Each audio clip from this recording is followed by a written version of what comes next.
Jadi Dajjal itu mungkin makin rasional hari ini bahwa Dajjal nanti akan bawa surga padahal neraka, yang dia bawa neraka padahal surga, itu makin rasional sekarang akhir zaman.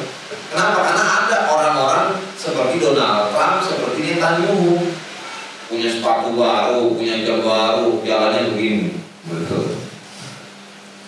Tek jam berapa tek sekarang tek?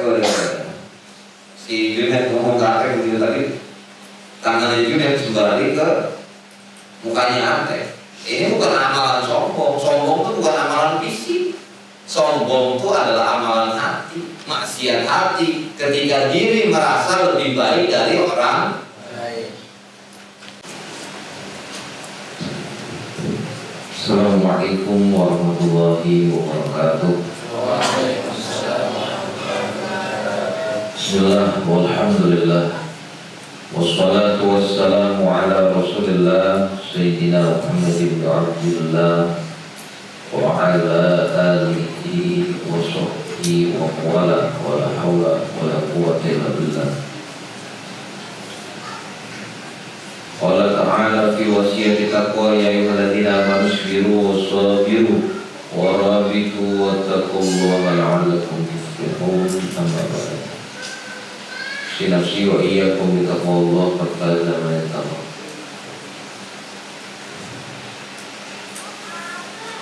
Al-Fatihah bi niyyatil futuh wal munah wa rasul salam al-jasad wa ruh wa tanassul al-hadith.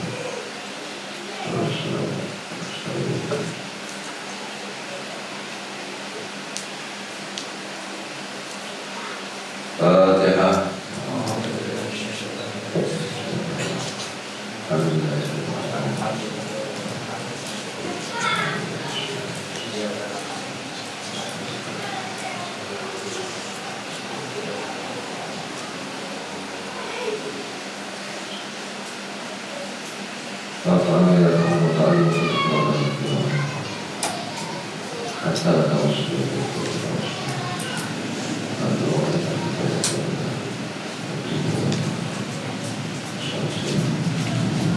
Al-Fatihah.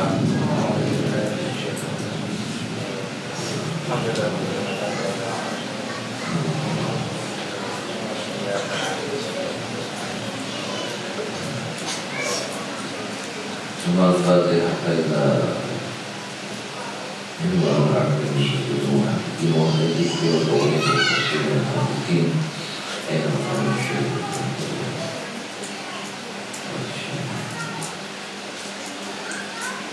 Al-Fatihah.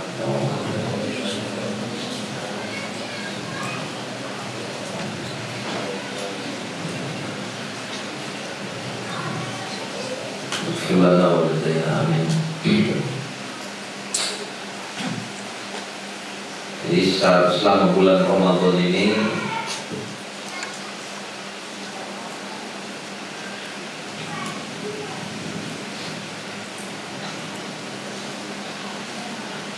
anakku sekalian yang berbahagia, ayatullah kaifa muslitum asayna mu'minina billah wa ma'alamatu imanikum asyuru ala asyuru ala haqqan insyaallah.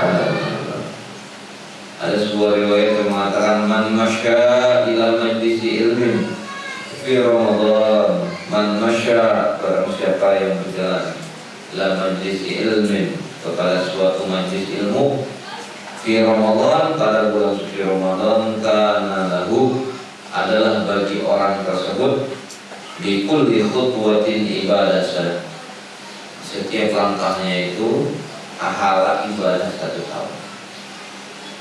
Itu diantara fadilahnya menginjakkan kaki ke majelis ilmu pada bulan Ramadan. Itu pahala bukan buat santri doang, itu buat para guru. Kemarin kita kehilangan sosok karismatik ulama ahli usul fikih, ahli fikih, Syekh Hasan Hito, Syria. Itu beliau 40 tahun gak pernah izin ngajar. Bahkan beliau sendiri cerita sampai ketika sakit, beliau sakit panasnya itu 40 derajat Celcius. itu dia tetap belajar. Dia mondok di Al-Azhar di Mesir. Dia belajar di Al-Azhar, dan termasuknya angkatan kelas 6 sekarang. Ada yang sudah terterima di Al-Azhar. Kami harus nyusul kami. Kelas 6 sekarang itu sudah ada yang terterima di Al-Azhar Kairo. Jadi mudah-mudahan adik kelasnya bisa ngikutin nanti. Amin ya rabbal alamin.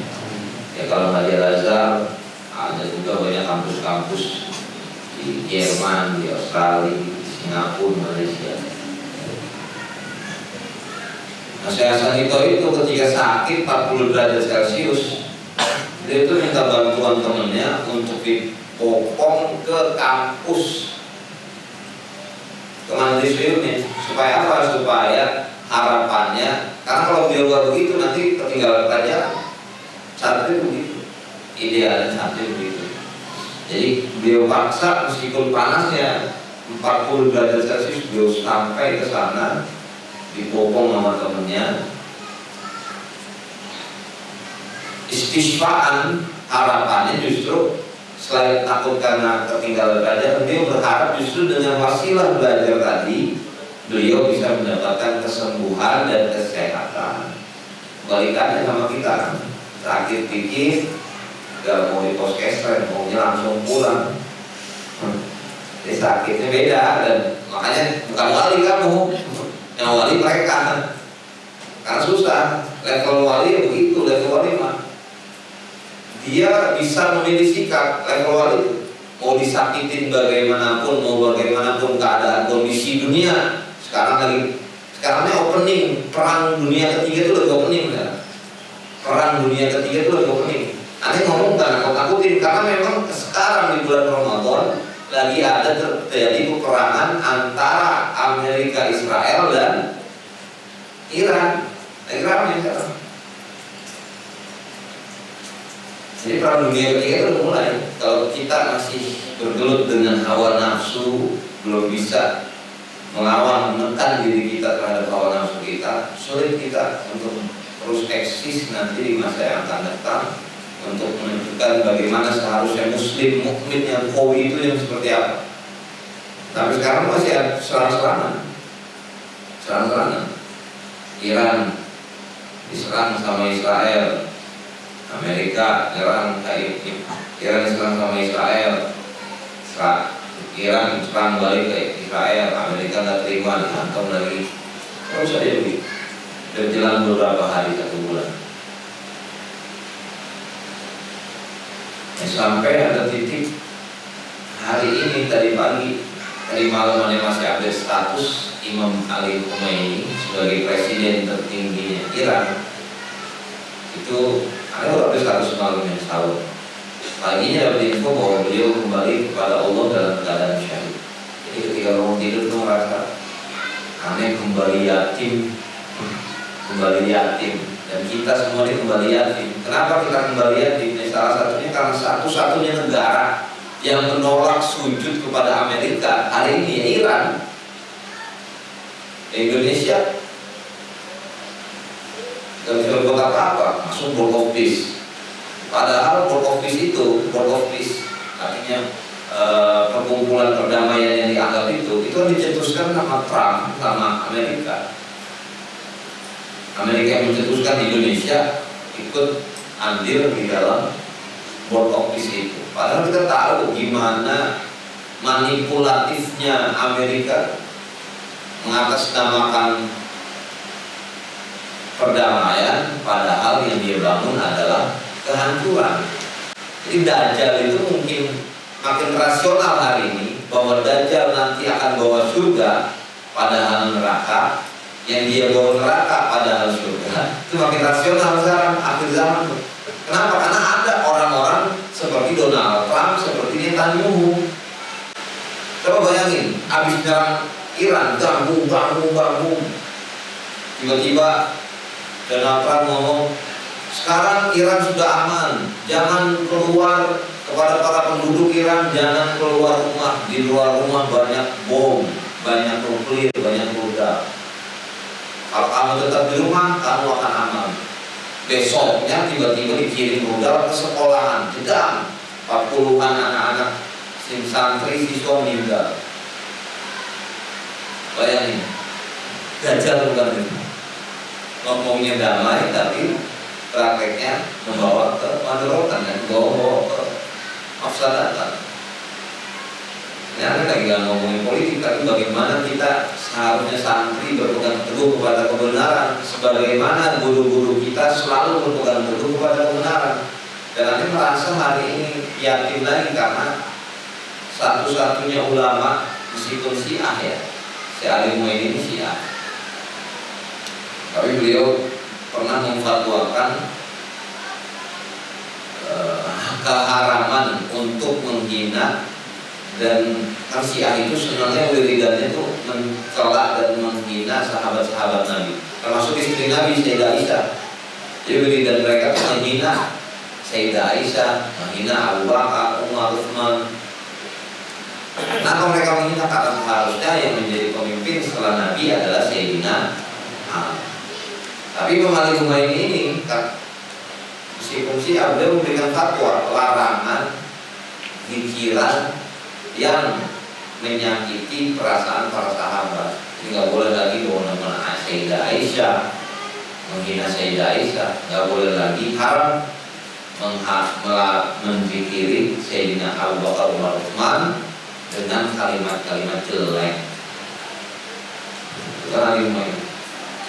Dia wafat di rumahnya bersama cucunya, bersama menantunya, bersama anak, dihantam sama Amerika. Aku masih tahu jawabannya. Kira-kira siapa yang nyerang dulu? Siapa yang nyerang dulu kira-kira menurut kamu? Amerika. Emang Israel yang nyerang duluan. Tapi tahu kenapa Amerika yang nyerang? Hanya gara-gara Iran punya nuklir. Hanya karena Iran punya nuklir. Amerika merasa Israel terancam kalau ada negara tetangga punya nuklir. Nah, sekarang kan itu urusannya negara dia, ngapain Amerika ikut campur? Nah, Amerika selalu ikut campur urusan semua hal. Kemarin Venezuela presidennya diculik Amerika. Che Guevara, tahu kamu foto atau baju yang gambarnya Che Guevara, itu juga sama. Muammar Gaddafi, Saddam Hussein. Amerika tuh kerjaan selalu ngurusin kerjaan negara lain. Soalnya kamu kalau melihatnya teman tapi ngurusin kerjaan orang, ngeselin kan? Kamu punya uang ratusan ribu, dia ikut campur. Uang ratusan ribu kamu diobrak-abrik sama dia. Kamu punya baju begini, dia ikut campur. Nanti kalau benar pakai baju begini, tiba-tiba bajunya dibalik-balikin sama dia. Ngeselin dia teman begitu. Itu Amerika itu kerjaan begitu dari zaman dulu. Nyulik Saddam Hussein, membunuh Saddam Hussein dan Gaddafi, terus sampai terakhir Presiden Venezuela, sampai sekarang nih tiba-tiba membom Iran dan membunuh Imam Ali Khomeini.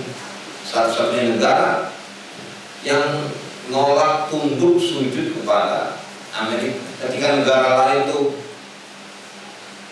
perang harga kan, Indonesia akan membayar 19% pajak kepada Amerika. Bukan pajak, tapi 19% biaya retribusi, biaya kenaikan harga. Segala barang yang dikirim ke Amerika kan ada kenaikan harga 19%. Tapi Amerika masukin barang ke Indonesia 0%. Jadi perang harga itu Cina 40%, semua perang harga. Indonesia anut aja.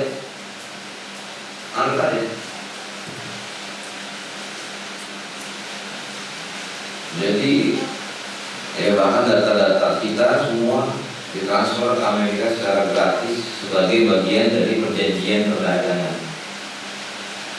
Kalau satu negara yang apa? Iran. Makanya perang itu. Lagi panas-panasnya sekarang. Ya, mungkin sekarang hujan juga, tapi bukti kesedihan juga. Bukti kesedihan bahwa Imam Ali Khomeini hari ini diinformasikan bahwa beliau wafat. Hari itu juga istilah ada syahidan. Maka usrat al-fatihah hadiyatan nubiha wa nufasisuha wa Allahumma ausra sawabha ini al-fatihah.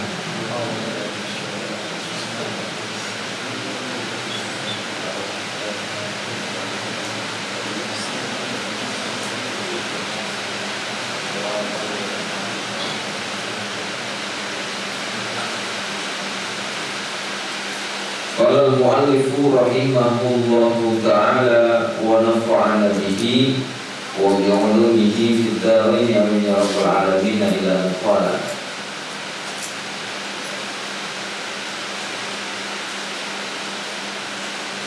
Wal maqalatu tasi'atu, dan adapun ini maqalah yang ke-9.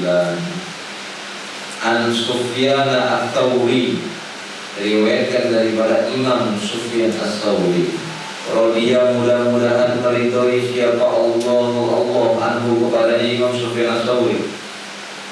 Siapa Imam Sufyan ats-Tsauri ini? Wa huwa Syekhul Imam Malik. Beliau adalah gurunya Imam Malik. Jadi saya Sufyan ats-Tsauri ini terkenal sebagai imam, ulama, wali fikih, ahli usul fikih, ahli fikih. Bahkan sebenarnya beliau bukan gurunya Imam Malik, beliau juga gurunya Imam Syafi'i. Yang Sufyan ats-Tsauri itu, bahkan ulama sepakat kalau mazhab itu sebenarnya ada 5. Mazhab itu sebenarnya ada 5. Salah satu mazhab yang di luar 4 mazhab itu adalah mazhabnya Imam Sufyan ats-Tsauri. Kenapa?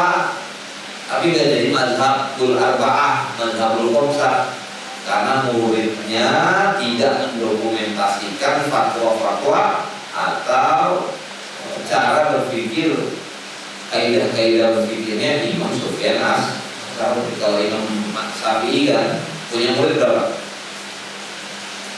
Nah, kamu mazhabnya Imam Syafi'i masyarakat. Imam Syafi'i itu punya murid Imam Muzani. Imam Muzani itu imam yang mencatat dan mendokumentasikannya. Kiainya lagi ceramah didokumentasikan. Imam Muzani itu mendokumentasikan cara berpikirnya Imam Syafi'i. Makanya jadi mazhab Syafi'iyah gitu. Karena karyanya didokumentasikan. Ya ini kan kalau divideokan itu bukan untuk dokumentasi digital gitu. Bukan cara berpikirnya dituliskan. Kan karena ketidakmampuan kalian sebenarnya di video untuk mendokumentasikan secara literasi apa yang menjadi cara berpikirnya kiai. Imam Muzani, Imam Rabi, Imam Ahmad bin Hanbal itu muridnya Imam Syafi'i. Tapi Imam Ahmad bin Hanbal dianggap di luar daripada muridnya itu karena beliau berhasil membangun mazhabnya juga melalui murid-muridnya, terdokumentasikan karya-karyanya. Jadi Imam Sufyan ats-Tsauri ini orang hebat, wali dia, wali ya imam ya alim fikih.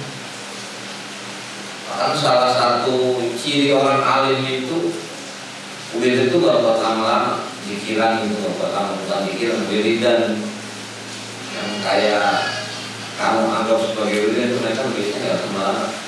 Di antara wiridannya Imam Sufyan ats-Tsauri itu selalu ada dan berada di masjid setengah jam sebelum azan. Jadi dia sederhana, nggak semua orang bisa. Ya, kita bisa aja niru dia, tapi belum tentu wali.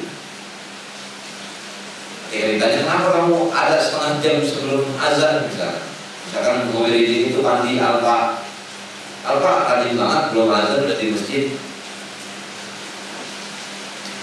Ya bisa kita jawabnya, nggak bisa dijawab. Tapi kalau orang alim mereka bisa jawab. Yang Sufyan ats-Tsauri ketika ditanya begitu dia bisa jawab. Apa jawaban dia? Karena malu, budak gak tahu diri, hamba gak tahu diri. Kalau nunggu dipanggil baru datang. Itu sederhana itu. Coba ente punya karyawan atau punya anak buah. Misalkan nanti jam 8 bikinin aneh kopi, jam 8 pagi bikinin aneh kopi.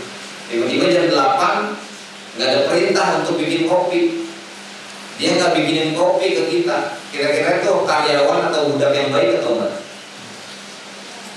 Nunggu disuruh tuh baik apa enggak? Nunggu dipanggil tuh baik apa enggak? Padahal kan otomatis harus idealnya otomatis. Jadi itu Imam Sufyan ats-Tsauri itu begitu. Mengukur dirinya itu sebagai hamba baik atau tidak, jangan nunggu dipanggil, langsung aja beliau datang gitu. Jadi Imam Sufyan ats-Tsauri dan Imam Sufyan ats-Tsauri itu. Nah, terus kita kalau mau nyontoh beliau gimana nih? Ya bagus-bagus aja, cuman pasti bukan walinya kita nih. Pasti bukan walinya. Karena ketika ditanya apa kita bisa mampu sejawab dan seyakin atau seikhlas beliau, ya minimal jawabannya. Nah, itu ketika ditanya siapa kenapa beda ini? Ini Imam Sufyan Ats-Tsauri yang mengasar bahami kaum bahwa barang siapa yang mengikuti suatu kaum maka dia bagian daripada kaum tersebut. Ya minimal tasawuf dikit aja, meskipun kita nggak bisa menghujah mengargumentasikannya secara ideologi, belum terpanggil secara hati nurani, minimal kita ngamalin karena ikut-ikutannya gayanya Imam Sufyan Ats-Tsauri. Nah, itu kehebatan Imam Sufyan Ats-Tsauri. Dan 40 tahun itu dia begitu, 40 tahun. Sebelum subuh udah berangkat, setengah jam ya, itu 40 tahun, bukan sehari 2 hari, 40 tahun begitu. Kullu ma'siyatin, adapun setiap maksiat nasyiatun yang tumbuh an syahwatin daripadanya syahwat, ai isyaqin nafsi ila syai'in, tegasnya condongnya sebuah nafsu kepada sesuatu, fa innahu karena sesungguhnya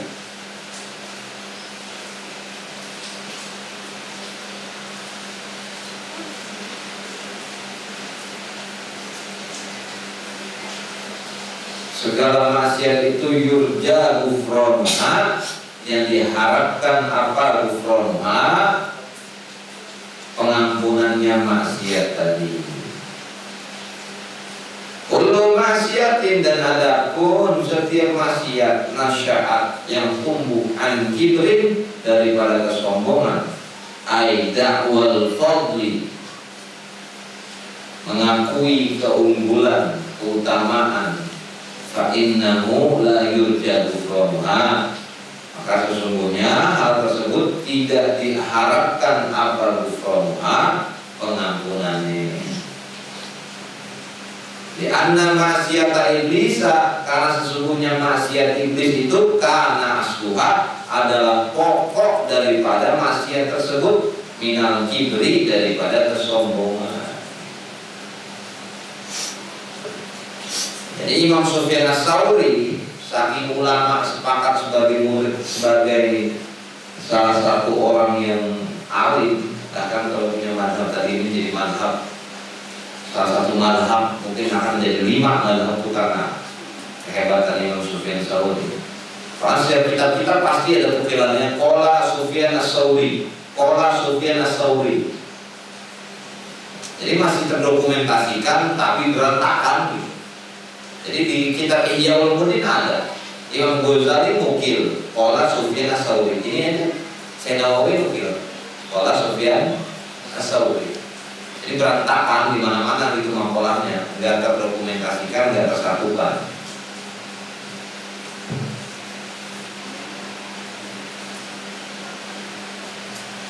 Apa dahulunya beliau? Beliau mengatakan maksiat itu ada 2. Maksiat itu ada 2. Maksiat yang timbul karena hawa nafsu pertama, kedua maksiat yang timbul karena sombongan, pancaran. Itu maksiat yang karena hawa nafsu. Kabur, maksiat yang karena hawa nafsu.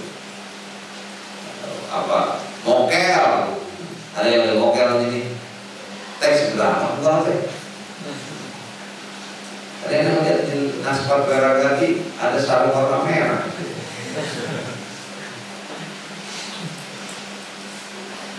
Mokel itu juga sumbernya dari hawa nafsu.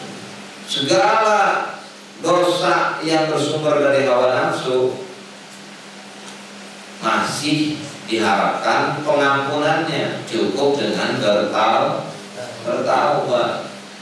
Ini maksiat pertama, maksiat yang bersumber dari hawa. Maksiat kedua adalah maksiat yang bersumber dari kesombongan. Kesombongan letaknya di mana? Di dalam hati. Apa sombong itu? Dakwal fadli. Apa dakwal fadli tadi? mengakui keunggulan, menganggap diri kita lebih baik dari orang lain. Itu dakwal fardhi.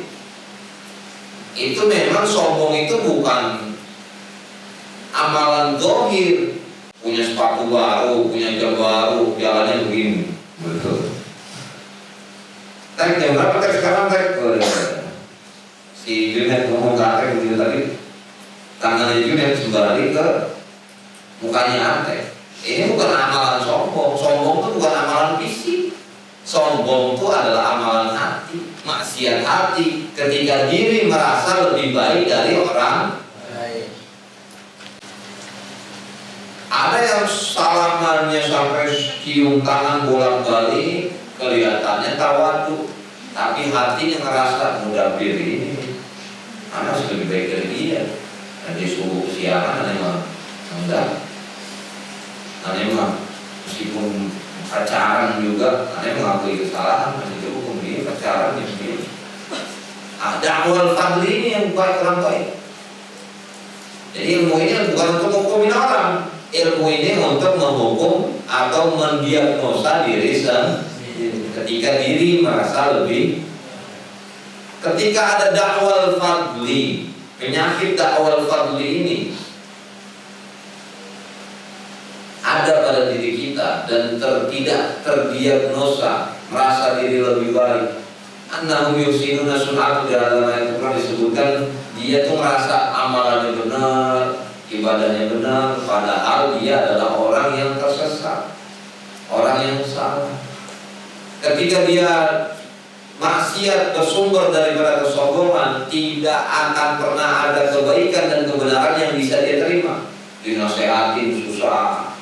Iyalah, kalau dia merasa dirinya lebih baik dari ustaz, dia merasa dirinya lebih baik dari mudabir, dirinya merasa lebih baik dari orang lain, gimana bisa dinasehati? Karena dirinya karena penyakit dosanya bersumber daripada kibir, daripada kibrun, kesombongan, dakwal fadli. Dua itu maksiat bersumber karena dari syahwat pertama, kedua maksiat bersumber dari kesombongan. Maksiat yang bersumber dari kesombongan la yurja kufranuha, udah sulit untuk diampuninya tuh, nggak mungkin untuk diampuninya. Kenapa nggak mungkin untuk diampuninya? Karena maksiat iblis adalah sumber daripada kesombongan. Kan iblis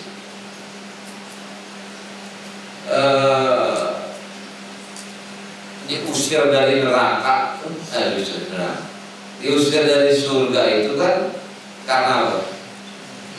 Sombongnya apa bentuk sombongnya? Iya, aba wastakbar.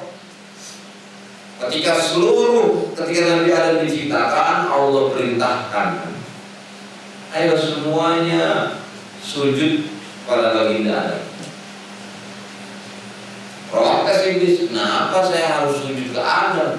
Dia diciptakan dari tanah, sedangkan saya diciptakan dari api. Saya api sama tanah ya kerengan api lah. Kan kerengan api. Ketika disuruh sujud, semua makhluk sujud kecuali iblis. Aba wastakbar wa kana minal. Dia nolak, dia merasa dirinya lebih baik daripada Adam. Di pangkal dosanya iblis sudah di sana daripada kesombongan.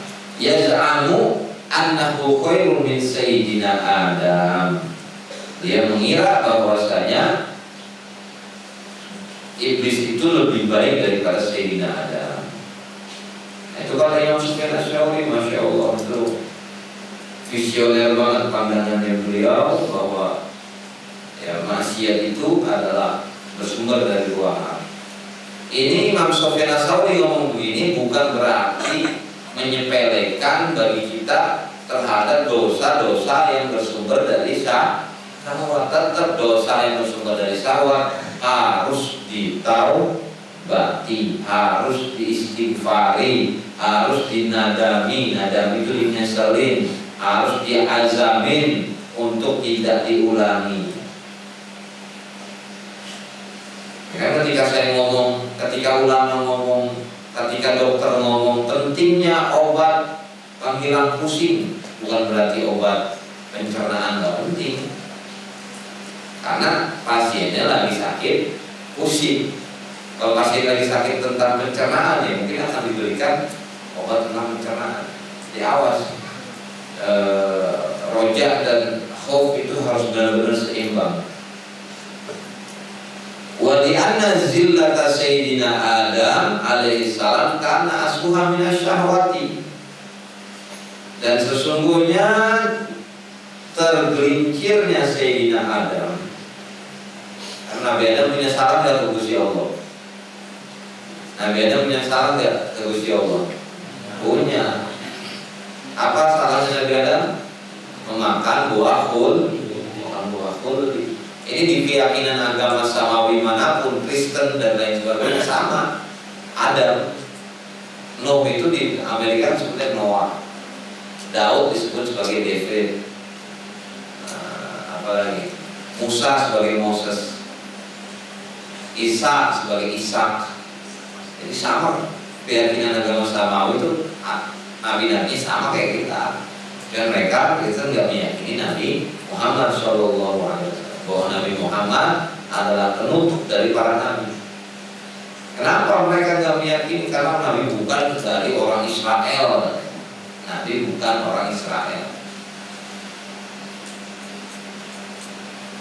Padahal Nabi juga orang Israel. Padahal Nabi juga kebagian, bukan bagian dari Israel, tapi Nabi juga keturunannya baginda Ibrahim alaihissalatu wassalam. Sebagaimana orang Israel juga keturunannya Ibrahim alaihissalatu wassalam. Itu kan Ismail, Ishak, itu dari sana keturunannya Israel. Nah, Nabi itu gak dari Ishak jalurnya, Nabi jalurnya dari Nabi Ismail. Ishak murid anaknya Ibrahim, Ismail juga anaknya Ibrahim. Kalau di luar disebutnya bukan Ibrahim, tapi Abraham. Abraham Lincoln, Abraham.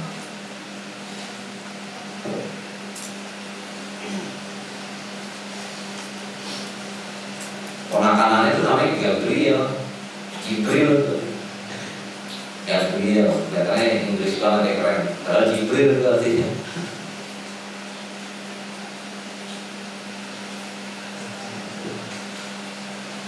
Keren nanti yang terjadi nama Ishak. Keren. Alexander Ishak. Ishak itu Ishak, orang Ishak.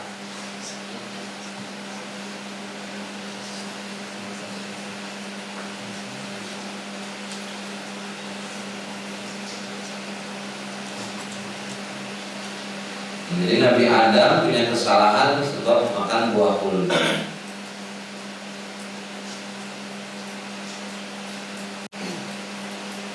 Dan sesungguhnya tergelincirnya Nabi Adam itu karena asluha minasyahwati, adalah pokok pangkalnya daripada syahwat. Bisabab istiyaqihi, sebab keinginan beliau ila dzauqi thamrati syajarati syahwati al-manhi anha, untuk mencicipi buah pohon yang diinginkan, yang dilarang daripadanya.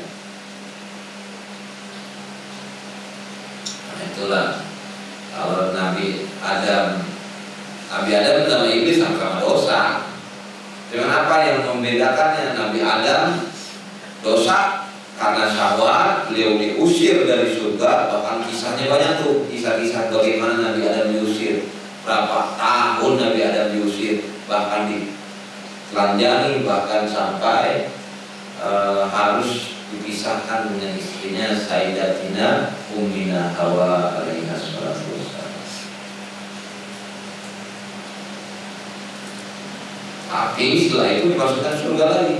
Iblis mah enggak, udah usir dari surga, tetap posisinya di sana. Padahal sama-sama dosa. Tapi kenapa beda perlakuannya? Ya karena sumber daripada dosa. Makanya kita tanyakan diagnosa diri. Gak bisa aneh ngelola Junet, ngediagnosa Junet gak bisa. Junet ngelola Rehan Iqbal gak bisa. Karena ilmu ini yang kita pelajari di kitab tauhid, di kitab-kitab akhlak, Ini adalah ilmu untuk mendiagnosis diri sendiri. Sebagai tanaman kita harus tahu mana di lingkungan kita hal-hal yang menunjang daripada pertumbuhan kita. Nabatan tuh, kita tanaman. Karena ada di dalam tanaman tuh, oh cacing ini dibutuhkan deh buat diri saya. Oh hama ini dibutuhkan deh buat saya. Tiba-tiba ada kupu-kupu ini perlu nggak? Oh tiba-tiba ada rumput-rumput. Nah hakikatnya dalam bertasawuf itu seperti itu, mencabut seperti petani mencabut hal-hal yang mengganggu daripada pertumbuhannya tanaman. Kalau ada kupu-kupu diusir jangan. Kalau ada rumput-rumput sekitarnya dicabutin jangan. Kalau ada semut di sekitarnya dicabutin atau jangan. Kalau ada ulat di sekitarnya dicabutin atau jangan. Sikapnya harus bagaimana? Disemprot apa namanya? Disemprot apa tanaman? Insek atau enggak? Atau cabut akarnya atau gimana? Nah itu hakikatnya bertasawuf itu seperti itu. Seperti bercocok tanam, mencabuti nabatan-nabatan, tanaman-tanaman yang tidak diharapkan tumbuh daripada tanaman itu. Nah ini luar biasa Nurul Fadli. Ini bukan pengakuan saya, ini transfer studi alumni dan alumnus. Kemarin kedatangan salah satu alumnus yang dia juga kuliah di Al-Azhar. Dia ngomong makasih atas pendidikan yang Nurul Fadli. Karena dia mondok cuma 3 tahun. Lanjutin di salah satu pesantren besar di kita, di daerah kita ada salah satu pesantren besar. Itu kiainya ke alumni itu begini, Ifdal ke Jordania, Alfa ke Cina. Kamu itu juga mau kiai semuanya menurut kamu kiai. Kan di sini kan anda kasih kebebasan. Kayak mau kuliah, anda dukung, anda doakan. Julian mau kuliah, anda dukung, anda doakan. Semua santri itu punya kebebasan memilih masa depannya. Bahkan akan kita fasilitasi dengan program pedoman PIL. Sampai nanti misalkan pecinta musang, lulus jadi pecinta musang, akan kita antar ke komunitas musang dunia akhirat. Misalkan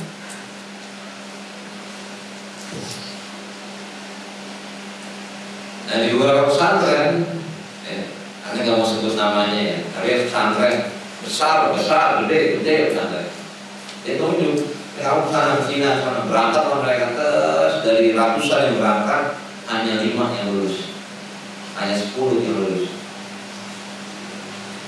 Nah salah satunya alumnus kita datang ke sini, dia juga termasuk orang yang nggak lulus. Ngerasa apa dia? Ngerasa bahwa dia terpaksa berangkat ke kampus itu. Satu, kedua, ilmunya nggak kompeten sebagaimana dulu di pondok diajarkan. Jadi ke Mesir, nyampe Mesir bahasa Arabnya gagal kubuk. Satu-satunya bahasa Arab yang benar-benar didapatkan hanya di Nurul Fadli. Akhirnya datang ke sini, ucapin maaf dan terima kasih.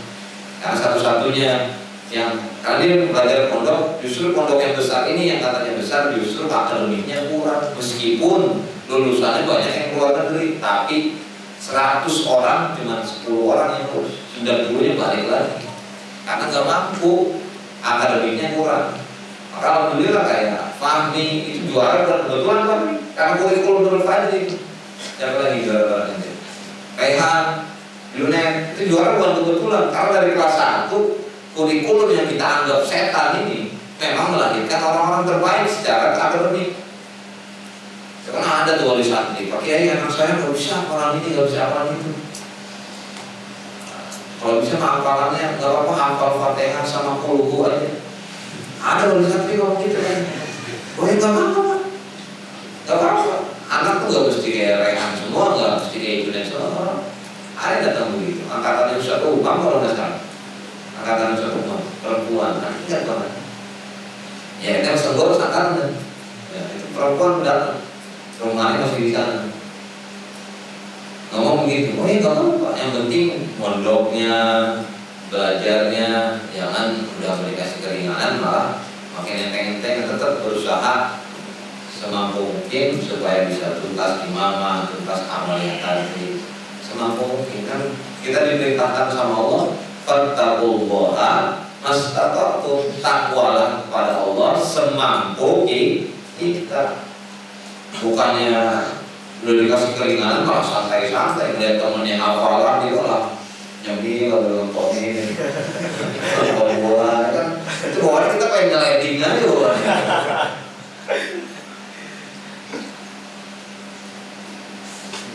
Nah, itu jadi itu harus dinikmati. Ini bukan pengakuan self claim dari Ani, tapi pengakuan dari salah satu alumnus yang menganggap bahwa kurikulum terbaik pesantren sewilayah 3 itu ada di Nurul Fajr.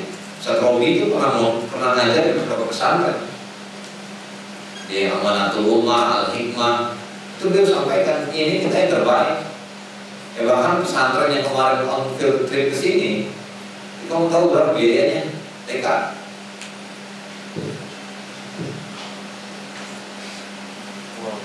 17 juta biaya masuknya. Di kita 4 juta, 5 juta, 8 juta, 4 juta, 5 juta, 15 juta.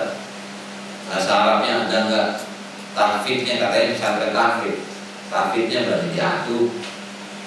Jadi secara akademik insya Allah selama kamu jalankan kurikulum-kurikulum kita dengan yakin, hakul yakin, dengan sadar dan ikhlas, semakin terdepan. Percaya aja, semakin terdepan dan kayak Yamaha, semakin terdepan. Karena masalahnya ogah-ogahan kita. Padahal eksekutor hebat bagi masa depan kita itu bukan di mana kita belajar ya, bukan di mana kita belajar. Siapa? Amin. Oh, ente belajar di Mesir, di Amerika. Eksekutor hebatnya adalah diri sendiri.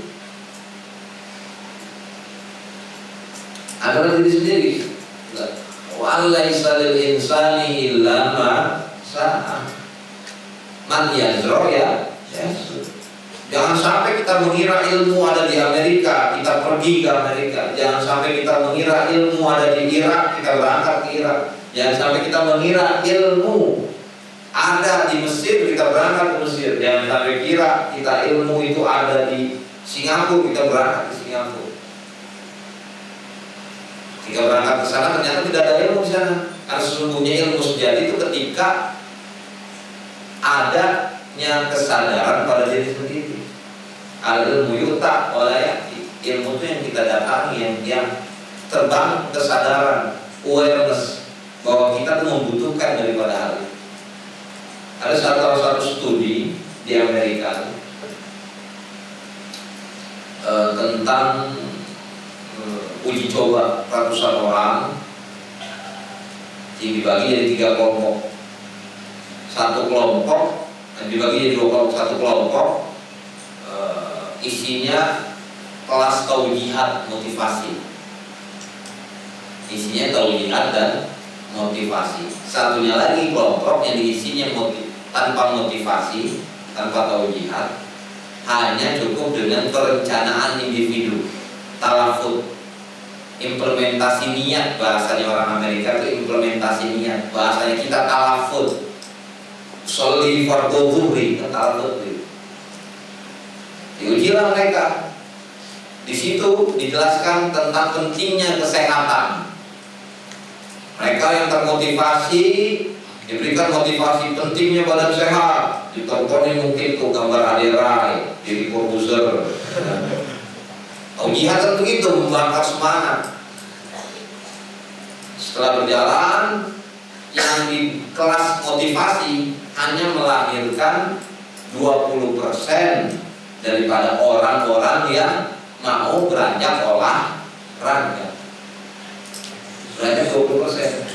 Tapi orang di kelas kedua tanpa kelas motivasi, dia dengan implementasi niat, talafut dengan baik, berapa persen yang jadi? 80%.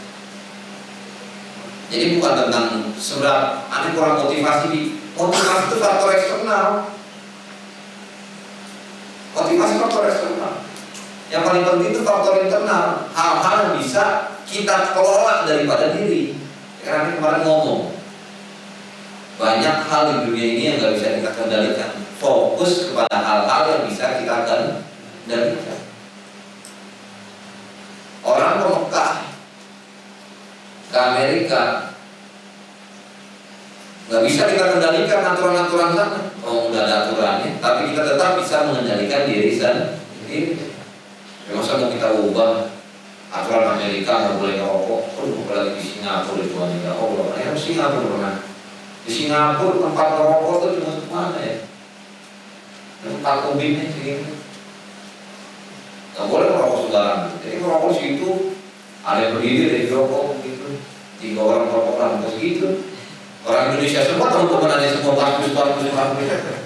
Padahal tempat terbuka. Buang makanan didenda. Mobil maksimal 5 tahun. Ente punya motor misalkan baru beli motor PCX, seneng. 5 tahun nggak bisa diperpanjang, jadi rongsok. Demi apa? Demi menjaga kualitas. Karena negaranya kecil sih. Aduh, ente kalau melihat stadion bolanya, kalau kita punya sejarah Harupa, Persib Bandung punya sejarah Harupa, di sana kayak nih lapangannya nih kayak Basri gitu. Karena yang menurut kita provinsi, kebanggaannya kabupaten, di sana mah kelurahan, kecamatan, penonton bolanya nggak ada, karena kecil banget negaranya. Bersyukur banget kita punya Indonesia.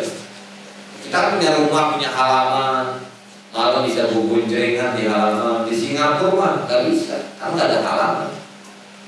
Makanya aneh kalau ada DPR atau pemimpin negara, kita contoh Singapura negara maju, negara yang hebat berkembang, daulat, hanya daulat, lebih merdeka Indonesia. Coba kalau di Indonesia mah sore-sore kita bisa gitaran, bisa main burung depan rumah kan, lebih enak, beres-beres, bercocok tanam, bisa ngopi, ngerokok sebar. Di Singapura mah ente main gitar-gitaran begitu dilaporin polisi sama tetangga. Daulat itu. Maka paling merdeka bagiannya dari Indonesia, udah nikmat paling bagus Indonesia. Makanya di Singapura tuh yang aneh ingat tuh cuman Indonesia, cuman Bogor itu sampah di mana-mana di zaman mondok.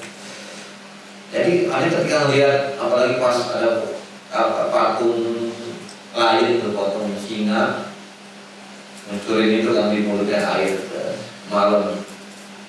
Yang aneh ingat tuh bukan aneh takjub dengan keindahan Singapura, tapi yang aneh rindukan justru keadaan pondok aneh zaman dulu.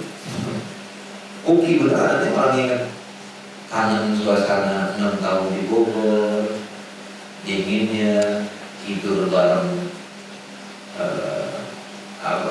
samping sendal, kasur tipis, ada bakotun, bangsa, hewan bangsa itu hewan penyedot darah, ada kayak nyamuk, ya model-model panggilan gitu. Jadi di pondok ini ada nggak bangsa no? Ada bakotunnya. Di sini belum terdekat tuh, harus ada bangsa, harus ada nanti googling coklat.com hewan bangsa. Nah di pondok tuh biasanya banyak bangsa. Hewan namanya bakotun, Inggrisnya bedbug. Nah bahasa Inggrisnya itu dia ngisepin darah. Kalau nyamuk ngisepin darah terbang, dia mah enggak. Dia berada di pinggiran kasur, masuk ke dalam busa-busa kasur. Kita tidur, dia keluar, dia gigitin darah kita gatel. Jadi jawaban bedbug, bakotun, bangsa.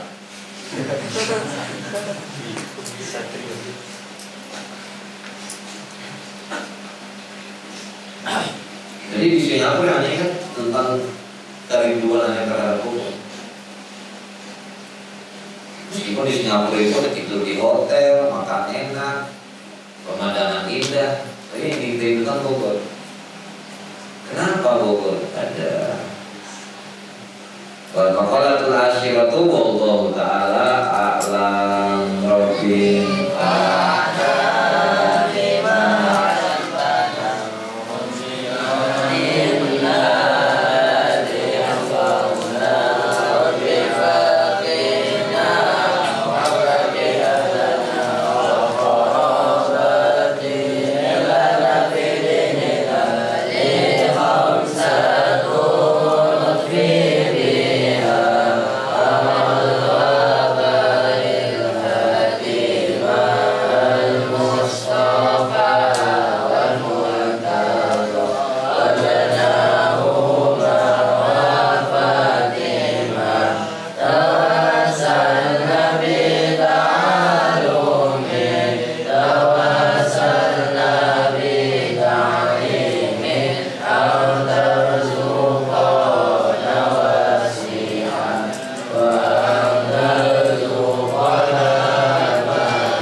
Amin.